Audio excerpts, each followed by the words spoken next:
بسم الله الرحمن الرحيم. ولا تحسبن الذين قتلوا في سبيل الله أمواتا بل أحياء عند ربهم يرزقون. أنا المواطن السوري أحمد الشواف ابن الدكتور محمد عبد القادر الشواف. قامت عصابات بشار الأسد على مدى الشهور الماضية بتهديد والدي بالقتل والاختطاف لأفراد عائلتنا إذا لم يتوقف عن المطالبة إعلاميا بحرية الشعب السوري.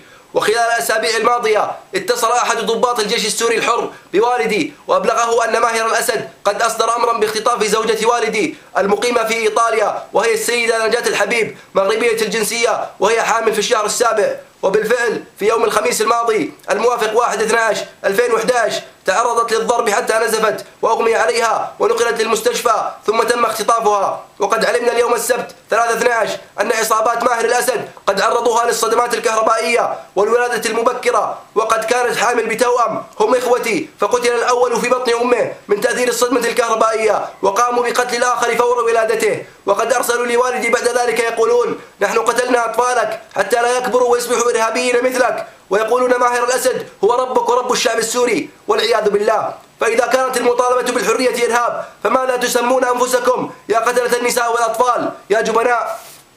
وأقول للكلاب ماهر وبشار ومن يعبدهم: أقسم بالله العظيم لو قتلتمونا واحدا واحدا لن يزيدنا ولن يزيد الشعب السوري إلا إصرارا على نيل الحرية. وأوجه تحذيرا لكل السفراء السوريين: هذه فرصتكم الأخيرة للانشقاق والتبرؤ من هذا النظام المتعفن الذي فقد كل شرعية دولية، وإلا فإننا لن نرحمكم وسنحاسبكم فور سقوط النظام. وأنادي كل الحكام العرب إلى ضرورة سرعة ضبط سفراء المجرم بشار والاعتراف بالمجلس الوطني السوري كممثل شرعي وحيد للشعب السوري. ولمزيد من التفاصيل عن قضية قتل إخوتي يرجى زيارة صفحة والدي على الفيسبوك، صفحة الدكتور محمد الشواف. والله أكبر، وعاشت سوريا حرة أبية. أحمد الشواف، يوم السبت 3/12/2011.